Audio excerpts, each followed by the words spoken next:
좋습니다. 자, 5트 책은요. 몇 페이지입니까? 생태계 처음부터 한번 다시 펼쳐서 236페이지 펼치도록 합시다. 처음이죠?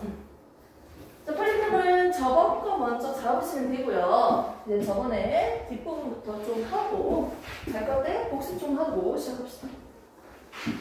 자, 4단원이죠? 크게 1, 2, 3, 4단원으로 쪼갠다면요. 우리는 지금 4단원에 나오는 생태계에 대해서 배우고 있습니다. 사실 그 전에 배웠던 내용은요. 지질 시대가 있었어요.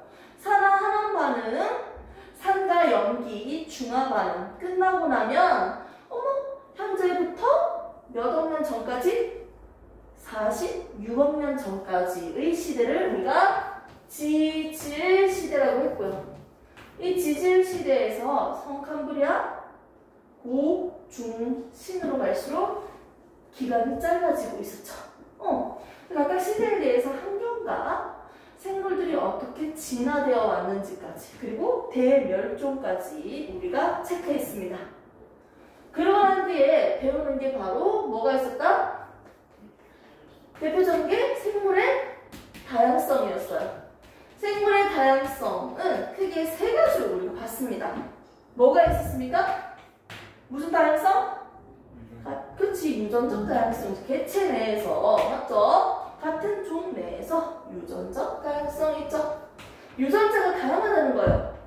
유전자가 다양하다. 개체마다 유전자가 다르기 때문에 뭐가 달라진다? 형질이 달라졌어요. 어떤 녀석은 목이 길고 어떤 녀석은 목이 짧고. 그래서 무슨 다양성이 있다? 사자, 코끼리, 코알라, 종이 많을수록 종 다양성이 높았습니다. 근데 이때 종류가 많은 것도 중요하지만 또 뭐까지 고려해야 된다? 전체적으로 개수가 균일할수록 종 다양성이 더 높았어요. 종 다양성이. 맞죠? 그리고 생물이 살고 있는 환경까지 포함시킨 생태계에 대해서도 우리는 생태계 다양성을 얘기했어요.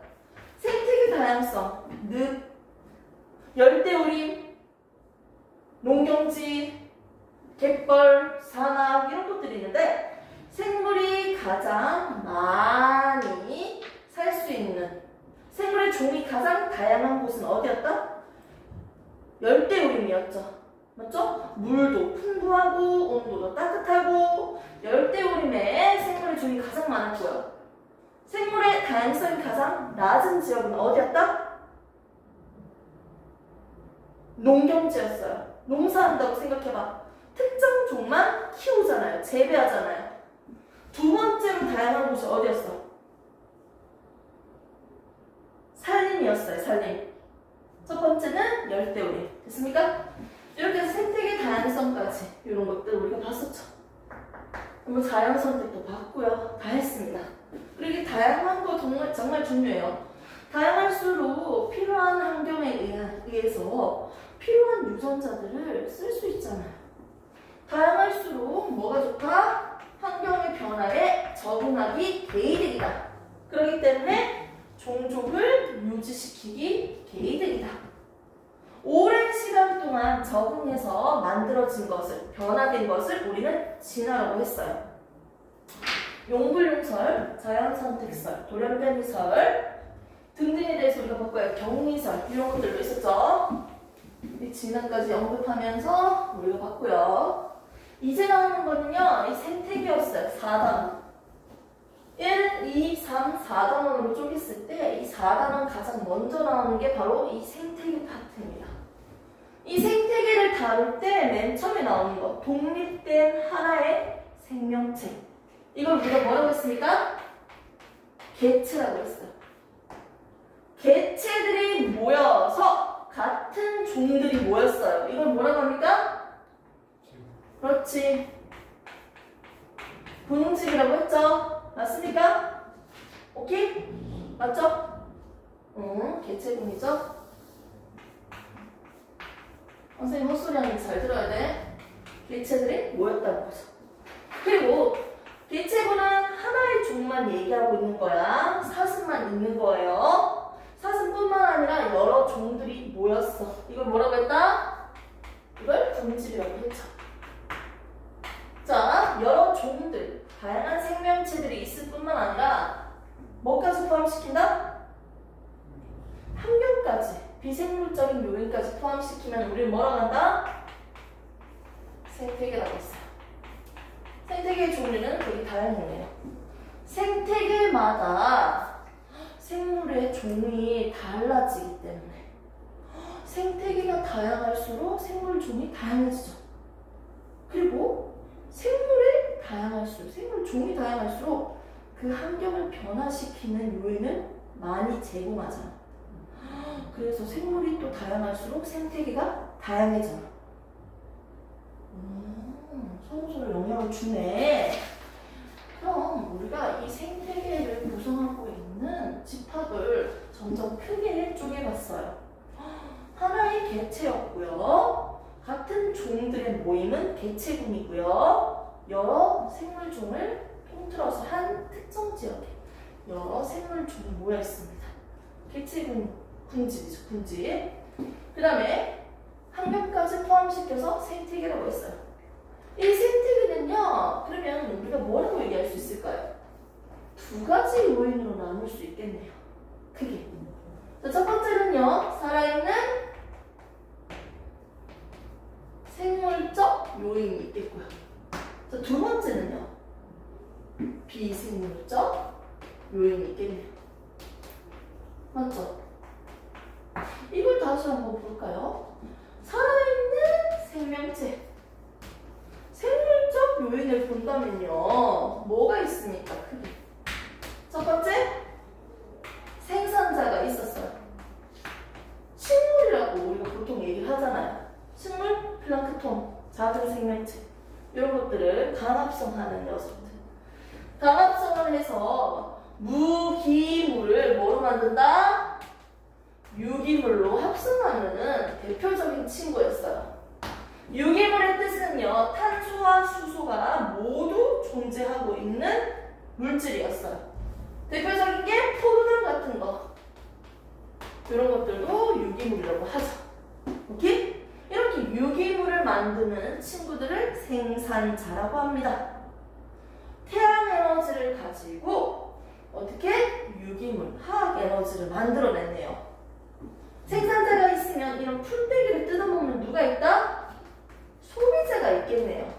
먹어치우는 녀석들. 이 소비자 중에서도요, 이 생산자를 바로 처먹처먹하는 1차 소비자가 있겠죠. 1차 소비자는요, 식물을 주로 뜯어먹으니까 우리가 주로 초식 동물이라고 많이 얘기할 수 있겠어요. 맞습니까? 2차, 3차 이렇게 가겠네요.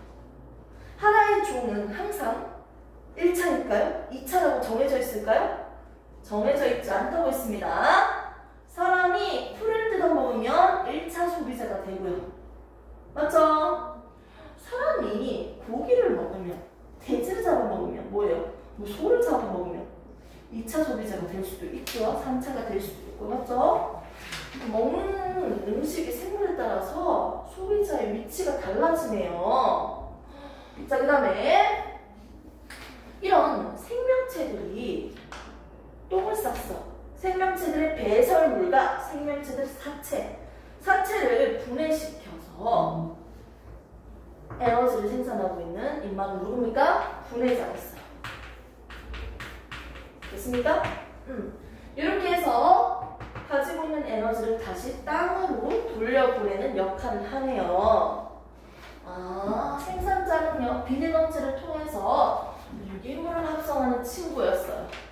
소비자는요, 생명체들이 서로 먹히고 잡아먹히는 관계 속에서 어떻게 에너지를 얻는 친구들이었어요.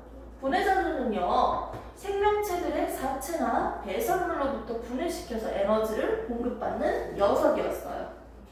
그럼 다시 순환시킬 수 있는 역할을 해주네요. 순환되네요. 땅으로 갔다가 다시 만들어지고. 이렇게 생물적 요인은요, 크게 3가지가 있었어요. 생물적 요인이 있으면 환경적인 요인도 있겠네요. 그걸 비생물적 요인이라고 하네요. 생물적 요인이 아닌 비생물적 요인은 환경이라고 얘기하죠. 습도, 온도, 햇빛 등등이 있겠죠. 토양 이런 것들을 비생물적 요인이라고 합니다. 자, 그래서 생물적 요인과 비생물적 요인은요 서로 주고받는 작용들이 있어요. 먼저 물이 우리 생물한테 어떤 작용을 할까요? 빛이 생물한테 어떤 작용을 할까요? 빛의 작용, 공기의 작용, 물의 작용, 즉 비생물적인 요인이 생물체한테 영향을 주는 걸 우리는 작용이라고 합니다. 맞죠? 그리고 반대로 생물 때문에 환경이 변화가 생기겠다. 아, 생물적 요인에 의해서 환경한테 영향을 끼치는 거. 이걸 우리는 반작용이라고 했습니다. 좋습니다. 오케이? 그리고 이 생물적 요인 안에서도요, 지들끼리 서로 주고 받거니 상호작용 영향을 끼치고 있죠. 이걸 우리 뭐라고 했습니까? 상호작용이라고 했어요. 서로 영향을 주고 받는다는 거죠. 됐습니까? 이렇게 해서 우리가 저번에 했던 거 1차적인 내용을 정리를 했고요. 그러면서 이제 1페이지 앞에 보면요, 오른쪽에 보면요, 하나씩 봤어요. 첫 번째 나온 이게 우리는 빛에 대해서 봤어요. 이런 빛이라는 비생물적 요인이 어떻게 생물한테 작용을 하고 있는지. 첫 번째는 빛에 대한 작용이었어요. 제목을 쓰기를 뭐라고 썼습니까? 빛과 생물이라고 썼죠. 빛에 대한 작용에서도 가장 먼저 나왔던 내용이 뭐가 있었냐면 빛의 세기였어요. 빛이 강할수록, 빛이 약할수록 어떤 영향을 끼치는지 봤는데 한번 보도록 합시다. 자, 먼저는 빛의 세기죠. 저번에는 빛의 세기까지 우리가 배웠습니다. 빛의 세기요? 네. 빛이 셀수록요, 강합성하는데 개이득이었어요. 이 개념을 설명하면서 우리가 두 가지로 한번 비교를 해봤는데, 첫 번째 나온 용어는요, 뭐가 있었냐면, 첫 번째 나온 거? 음지 식물이 있었고, 양지 식물이 있었어요. 서로 다른 개체입니다.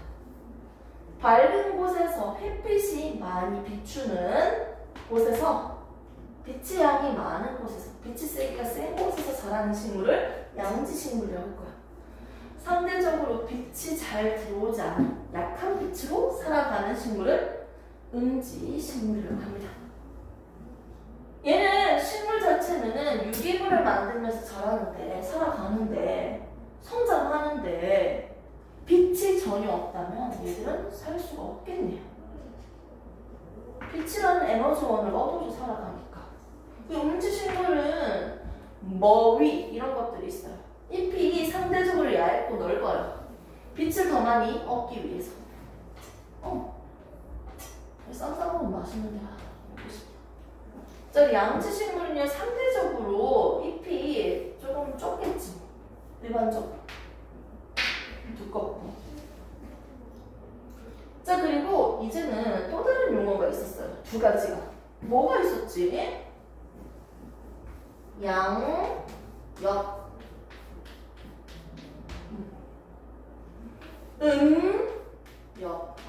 이 순서가 바뀌었는데.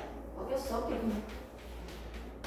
양옆은요, 말 그대로 햇빛이 많이 비춰져 있네? 어둡네?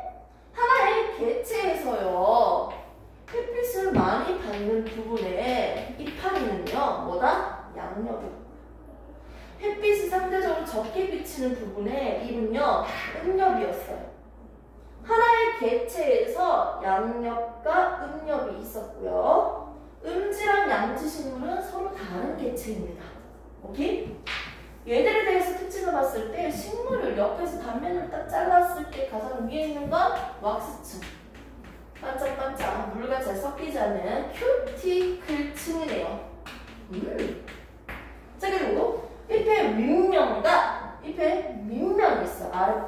아랫부분. 밑면에는요, 윗면과 아랫부분은 껍질이잖아. 잎의 껍질, 식물 껍질이니까 우리가 표피라고 보통 얘기합니다. 이 표피 밑에 있는 면은요, 기체들이나 수증기가 왔다 갔다 거릴 수 있는 구멍이 있어요. 기공이라고 합니다. 이 기공은 뭐로 이루어져 있었죠? 공변세포 2개로 이루어져 있습니다. 그리고 이 중간에 울타리 조직, 책상 조직이라고 하죠. 따다따다 규칙적으로 배열되어 있는 인마들이 있어요. 얘를 뭐라고 한다?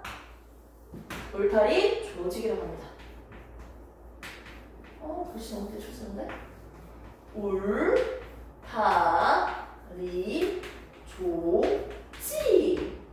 그 밑에 공기가 상대적으로 좀 잘 통하고요. 물을 잘 흡수하는 조직. 스펀지의 뜻을 가진 해면 조직이 있습니다. 해면이라는 뜻이 스펀지예요. 대충 드릴게요.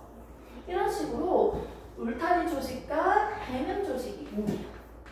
그리고 아랫면에는 기체들이 들락들락 거릴 수 있는 구멍이 있네요. 공변세포로 이루어져 있는. 여기에는요, 뭐가 존재하는지 한번 볼게요.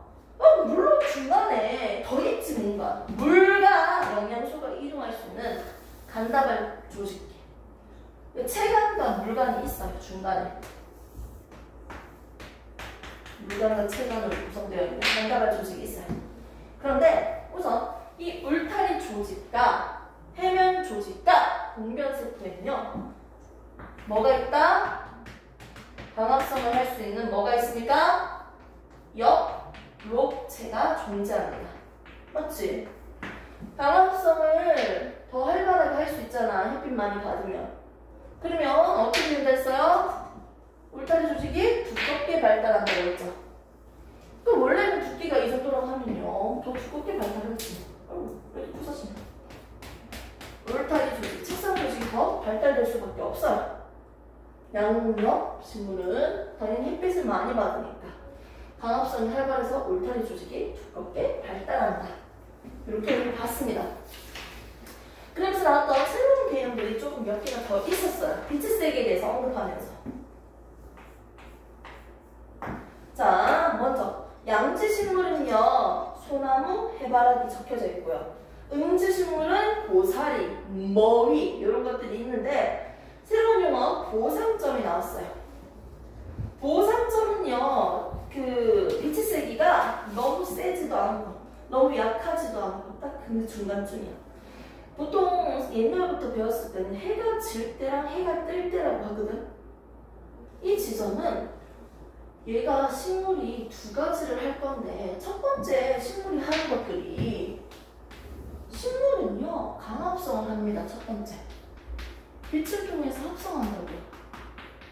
뭘 만드는지는 다시 정리해 볼게요. 두 번째, 식물도 생명체니까 호흡을 하겠죠. 맞지? 이 과정에 대해서 한번 적어봅시다. 강합성은 빛을 통해서 합성한다는 거잖아. 인마들이 어머, 이산화탄소를 이용하네. 이산화탄소도 먹고 물도 처먹하고 강합성, 빛이라는 에너지를 통해서 으쌰 영육체에서 으쌰 강합성을 한다면 뭘 만든다? 영양분을 만든다. 유기물을 만들었죠. 그리고 부가적으로 산소까지 배출 나가게 해주니까, 만들어주니까 뭐 개이득이지. 됐습니까? 강합성을 할 때 이산화탄소를 먹었네요. 이용했네요. 두 번째 한번 봅시다. 호흡을 하잖아. 얘도 산소를 마신다는 거야. 산소도 먹고 밥도 먹고 자기가 가지고 있는 영양소로 먹는 거지. 호흡을 했을 때 뭘 만든다? 밥 먹고 나면 방귀 끼고 똥 싸고 배설물이 있는 것처럼 얘도 배설물이 있어. 방귀라는 똥은 약간 비유가 적절하지 않지만 느낌적으로는 했습니다. 즉 이렇게 먹고 나니까 노폐물이 만들어지겠네요. 배설물, 화학반응으로 만들어진 물질을 배설물이라고 하는데 이때 뭐가 만들어져 대표적으로? 먼저 에너지 만들어. 내가 필요할 때마다 꺼내 쓸 수 있는 에너지, 저장하는 에너지 만들고요. 이 에너지 만들려고 우리가 사실 호흡하는 거예요. 내가 운동할 때, 춤출 때, 반딧불 똥꼬 빛 나올 때, 전기 담장, 전기 찢을 때 이거 다 에너지 쓰는 거예요. 만들어 놓고.